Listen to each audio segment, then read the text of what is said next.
Hello everyone. आज हम discuss करेंगे कोपॉलीमराइजेशन यानी कि सहबहुलीकरण। इससे पहले हम डिस्कस कर चुके हैं एडिशन पॉलीमराइजेशन और कंडेंसेशन पॉलीमराइजेशन। ये जो तीसरे टाइप का है कोपॉलीमराइजेशन, इस पर मैं आज बात करूंगी आपके साथ। जब किसी पॉलीमर को बनाने में एक से ज़्यादा तरह के मोनोमर्स यूज़ होते हैं, यानी कि मोनोमर यूनिट्स जो हैं वो एक ही टाइप की नहीं होती हैं, एक से ज़्यादा तरह के मोनोमर्स जब यूज़ हो रहे होते हैं तो उनसे जो पॉलीमर बनता है उसको कहते हैं कोपॉलीमर। और ये प्रोसेस जो है वो कोपॉलीमराइजेशन कहलाता है।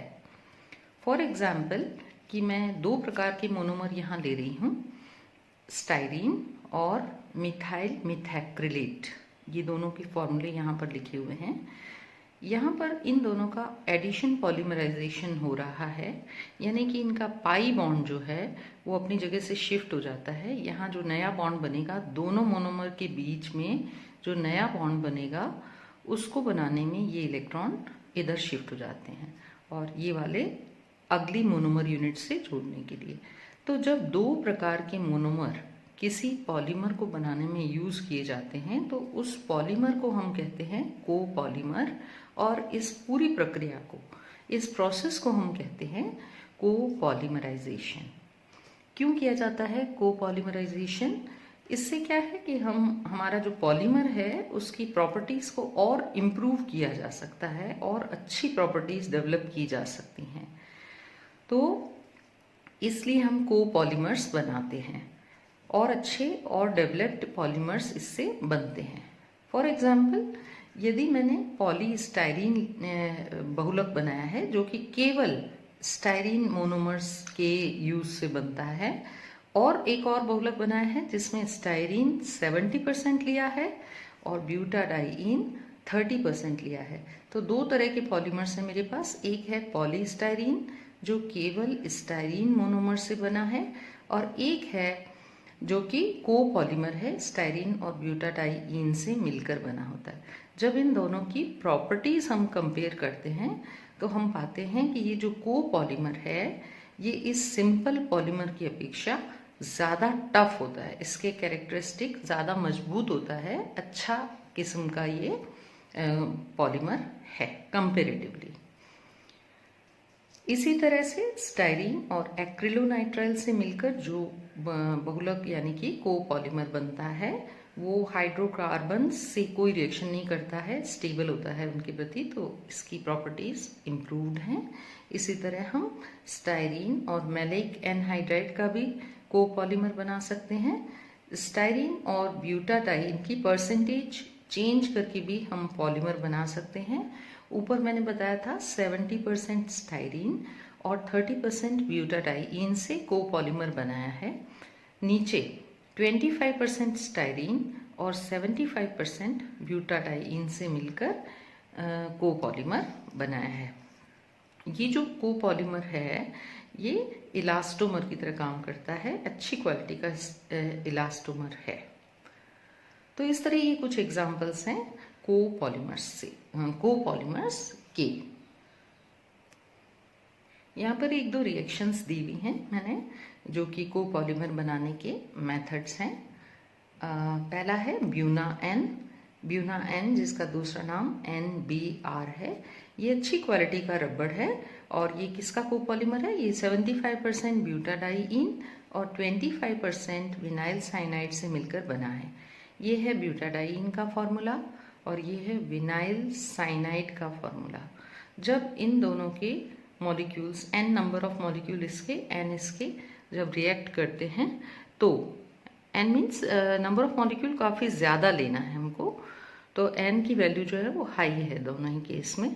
तो जब इन दोनों का एडिशन पॉलीमराइजेशन होगा तो ये दोनों आपस में जुड़ जाएंगे। इसमें ये पाई बॉन्ड यहाँ CH के बीच में आ जाएगा और ये पाई बॉन्ड इन दोनों के बीच में बॉन्ड बनाने के काम आ जाएगा।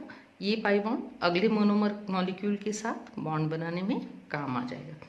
तो इस तरह से जो कोपॉलीमर बना है उसका फॉर्मूला ये रहेगा। ये डबल बॉन्ड अब आपको यहाँ दिखेगा, इस तरह से शिफ्ट हो गया। ये जो कोपॉलीमर बना है जिसका नाम है ब्यूना एन, ये केमिकल्स के प्रति रेजिस्टेंट है और ऑयल के प्रति रेजिस्टेंट है। इसी तरह एक और कोपॉलीमर है जिसका नाम है ब्यूटाइल रबर। ये बनता है 98% आइसोब्यूटाइलिन और 2% आइसोप्रीन से। आइसोप्रीन की जगह पर हम ब्यूटाडाइइन भी ले सकते हैं। तो यहाँ पर मैंने आइसोब्यूटाइलिन लिया है और साथ में 1,3-ब्यूटाडाइइन लिया है। ये है 2%, ये है 98%, और इन दोनों के कॉम्बिनेशन से जो कोपॉलीमर बना है वो यहाँ आपके सामने है, जिसका नाम है ब्यूटाइल रबर। ये केमिकल्स के प्रति इनर्ट है, अक्रिय है, और ऑक्सीडेशन के प्रति भी ये इनर्ट है। कोपॉलीमर बनाने में एक से ज़्यादा तरह के मोनोमर की ज़रूरत होती है। तो ये मोनोमर्स जो हैं वो ज़रूरी नहीं है कि ए बी के क्रम में ही जुड़े। मान लीजिए फर्स्ट मोनोमर हमारा ए है और सेकंड मोनोमर हमारा बी है, तो ज़रूरी नहीं है कि ये ऑल्टरनेटिंग क्रम में ही जुड़ेंगे। ये तरह तरह के क्रम में जुड़ सकते हैं। तो इनके जुड़ने के तरीके, मोनोमर्स के जुड़ने के तरीके के आधार पर, के बेसिस पर कोपॉलीमर को 4 भागों में डिवाइड किया गया है। ये टाइप ऑफ कोपॉलीमर्स जो है वो 4 तरह के होते हैं। देखते हैं कौन कौन से। फर्स्ट टाइप ऑफ कोपॉलीमर जो है वो है ऑल्टरनेटिंग कोपॉलीमर, जिसको हिंदी में एकांतर बहुलक या प्रत्यावर्ती बहुलक भी कह सकते हैं। इस प्रकार के बहुलक में जैसा कि इसके नाम से ही पता चल रहा है कि दोनों मोनोमर जो हैं वो ऑल्टरनेटिंग टाइप से अरेंज रहते हैं। यानी ये ए है हमारा पहला मोनोमर, बी है दूसरा, तो A B A B A B A B पूरी श्रृंखला में इस तरह से ये व्यवस्थित रहते हैं। तो ये बहुत ही सिंपल है।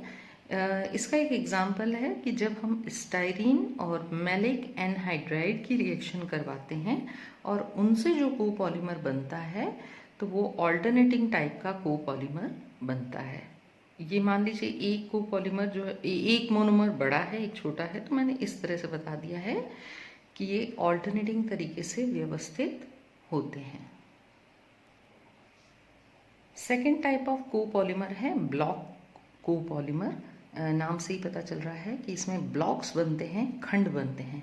मान लीजिए हमारा एक मोनोमर ए है, तो पहले ए के छोटे छोटे ब्लॉक्स बन जाएंगे, और दूसरा मोनोमर बी है तो बी के छोटे छोटे ब्लॉक्स बन जाएंगे, खंड बन जाएंगे। फिर ये ब्लॉक्स आपस में जुड़ जाएंगे, तो ए का ब्लॉक बी से जुड़ गया, फिर वापस बी वाले साइड से ए वाला ब्लॉक जुड़ गया।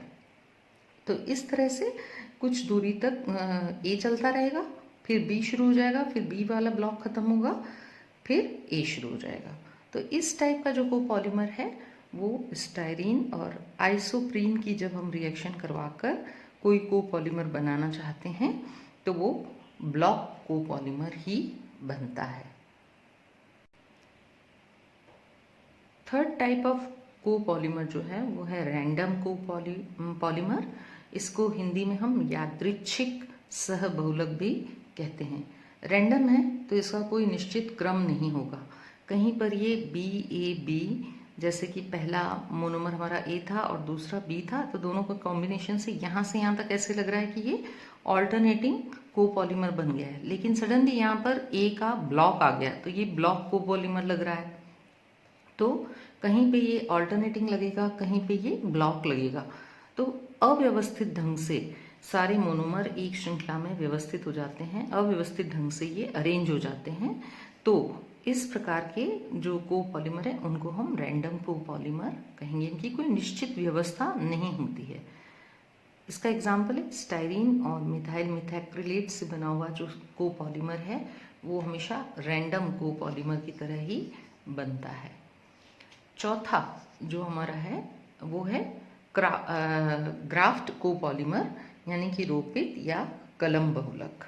तो इस प्रकार के कोपॉलीमर में कोई एक मोनोमर बैकबोन की तरह अरेंज हो जाता है। तो पूरी बीच वाली लाइन किसी एक मोनोमर की होगी और जो दूसरा मोनोमर है उसके छोटे छोटे ब्लॉक्स शाखा के रूप में, ब्रांचेस के रूप में कहीं कहीं पर अरेंज हो जाएंगे। तो इस प्रकार के जो कोपॉलीमर हैं उनको हम ग्राफ्ट कोपॉलीमर कहते हैं।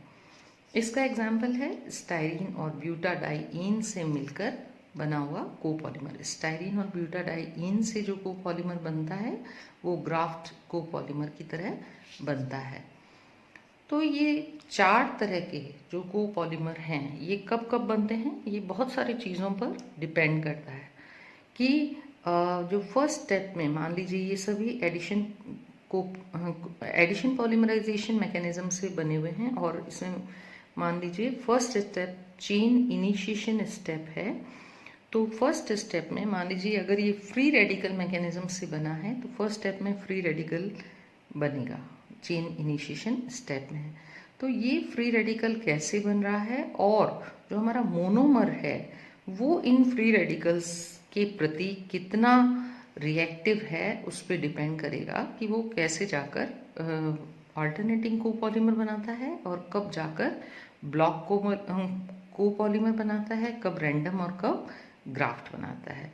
इसके अलावा जो मोनोमर्स की कंसंट्रेशन है कि हमने कितना % कौन सा मोनोमर लिया है इस पर भी डिपेंड करेगा।